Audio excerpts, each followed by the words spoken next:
The Christmas Tree Aeroplane by Enid Blyton.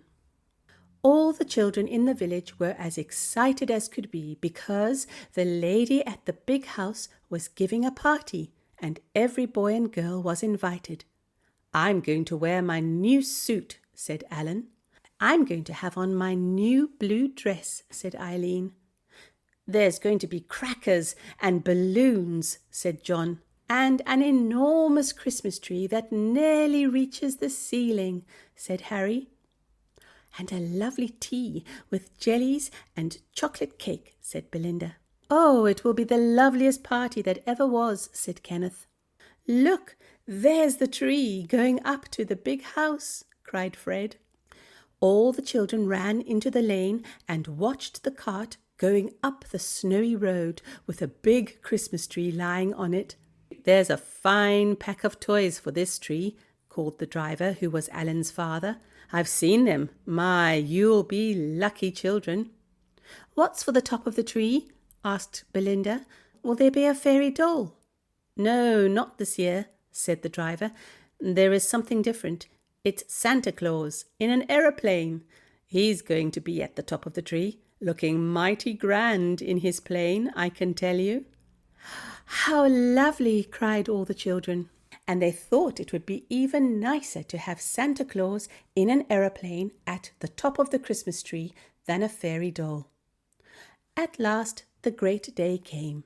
Everybody was dressed in their best. Every girl wore ribbons, and every boy had brushed his hair down flat till it shone. They all went up to the big house as happy as could be. At least, all of them except Harry. He went with the others, but he didn't feel very happy. His suit wasn't new. It was only his old one, because he hadn't got a best one. His shoes wanted mending, and he hadn't even got a clean handkerchief because his mother was ill in bed and couldn't see to him properly. But Harry had washed his face and hands and brushed his hair as well as he possibly could. He soon forgot about his old suit and his old shoes. The children shouted with joy when they went into the big hall and saw the Christmas tree there. Its candles were not yet lighted, but all the ornaments and presents hung on it, and it looked beautiful. "Look, there's the aeroplane at the top of the tree," cried Kenneth. Everyone looked, and dear me, it certainly was a very fine aeroplane. It shone and glittered, and the little Santa Claus inside grinned in a jolly way at all the children. "I wonder who will have the aeroplane for a present," said John. Mrs. Lee, the lady who was giving the party, smiled at him. "Nobody will have the aeroplane," she said. "I bought it to go at the top of the tree, not for a present. It is just to make the tree look pretty." The party was lovely. There were games of all kinds, and there were prizes for those who won the games. Everybody won one, except Harry, who really was very unlucky. Then balloons were given out. Harry got a great big blue one. He was very proud of it, and just as he was throwing it up into the air, playing with it, he heard someone's balloon go pop. Ah, it was little Janie's. She had thrown it by mistake against a spray of prickly holly, and it had burst. Janie burst too, into tears. She sobbed and sobbed, but there was not another balloon left for her to have. Harry went up to her. "Have my balloon, Janie," he said. "Here it is. It's a beauty. You have it, and then you won't cry any more." Janie was simply delighted. She took the blue balloon and smiled through her tears. "Oh, thank you, Harry," she said. "I do love it." Wasn't it nice of Harry? He watched Janie playing with his balloon until tea time, and then the children sat down to a lovely tea. Oh, the cakes there were, and the dishes of jellies and blancmanges. They really did enjoy themselves. At the end of tea, Mrs. Lee gave each child 3 crackers. They pulled them with a loud pop, pop, pop, pop.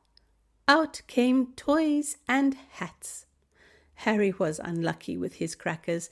The other children who pulled with him got the toys out of his crackers, and he only got a hat. And that was a bonnet, so he gave it to Ruth. The next exciting thing that happened was the Christmas tree. All the children went into the hall, and there was the tree, lighted up from top to bottom with pink, yellow, blue, green, and red candles. It looked like a magic tree. "Isn't it lovely?" cried all the children. "Oh, isn't it lovely?" Then Mrs. Lee began to cut the presents off. As she did so, she called out a child's name. "Kenneth," and up went Kenneth and took a train.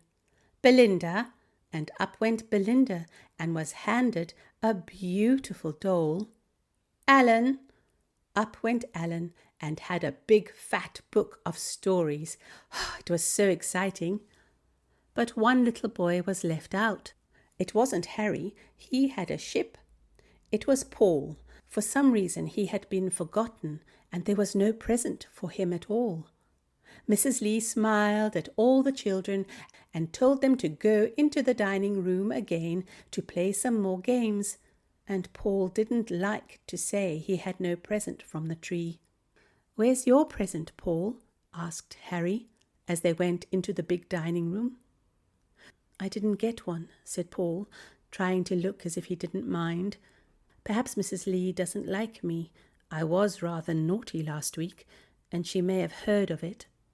"But, Paul, aren't you unhappy because you haven't got anything?" said Harry, who thought Paul was being very brave about it.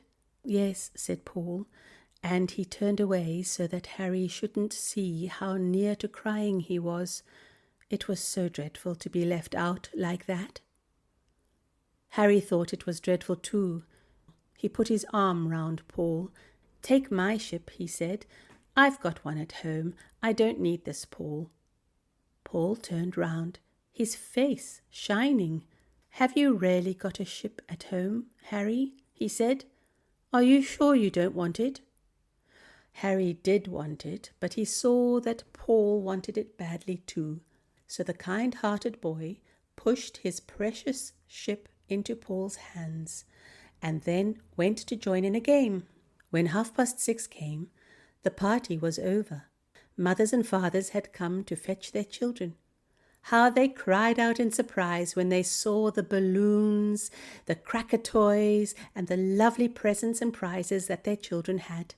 Only Harry had none. His mother did not come to fetch him because she was ill. His father was looking after her, so Harry was to walk the long dark way home by himself. It was snowing, and the little boy turned up his collar. He went to say goodbye and thank you to Mrs. Lee. He had good manners, and he knew that at the end of a party or a treat, every child should say, "Thank you very much." "Goodbye, Mrs. Lee, and thank you very much for asking me to your nice party," said Harry politely. "I'm glad you enjoyed it," said Mrs. Lee, shaking hands with him. "Oh, but wait a minute. You have forgotten your things. Where is your balloon and your cracker toys and your present? You surely don't want to leave them behind." Harry went red. He didn't know what to say, but little Janey called out loudly, "Oh, Mrs. Lee, my balloon burst, so Harry gave me his lovely blue one. Here it is." "And he only got a bonnet out of one of his crackers, and he couldn't wear it because he's a boy," said Ruth, holding up the red bonnet, "so he gave it to me." "But where is your present?" asked Mrs. Lee. "I know I gave you a ship." "Here's the ship," said Paul, holding it up. "He gave it to me." "But why did you do that, Harry?" asked Mrs. Lee in surprise. "Didn't you like it?" "Oh, I loved it," said Harry, going redder and redder. "But you see, Mrs. Lee, Paul didn't get a present. You forgot him, and he really was very brave about it, so I gave him the ship." "Well," said Mrs. Lee in astonishment, "I think you must be the most generous boy I've ever known. but I can't let you go away from my party without something. Wait a minute and let me see if there is anything left." She looked in the balloon box. No balloons. She looked in the cracker boxes. No crackers. She looked on the tree. Not a present was left. Only the ornaments were there, shining and glittering. "Dear me, there doesn't seem to be anything left at all," said Mrs. Lee. And then she caught sight of the beautiful shining aeroplane at the top, with Santa Claus smiling inside. "Of course, there's that. I didn't mean anyone to have it, because it is such a beauty, and I wanted it for the next time we have the tree. But you shall have it, Harry, because you deserve it." And she got a chair, cut down the lovely aeroplane, and gave it to Harry. He was so excited he could hardly say thank you. He had got the loveliest thing of all. The other children crowded round him to see. "Oh, isn't it lovely?" they said. "How it shines! And doesn't Santa Claus look real? You are lucky, Harry, but you deserve it." "Yes, he deserves it," said Mrs. Lee, smiling. "And I am going to take him home in my car, because I don't want him to be lost in the snow. Wait for me, Harry." So Harry waited, hugging his fine aeroplane and feeling happier than he had ever been in his life. And when Mrs. Lee came up with her fur coat on, she carried a box of cakes and a big dish of fruit jelly for Harry's mother. "I thought I was going home with nothing, and I'm going home with more than anybody else," said Harry in delight. "A kind heart always brings its own reward," said Mrs. Lee. "Remember that, Harry." He always does remember it, and we will too, won't we? Merry Christmas, everyone.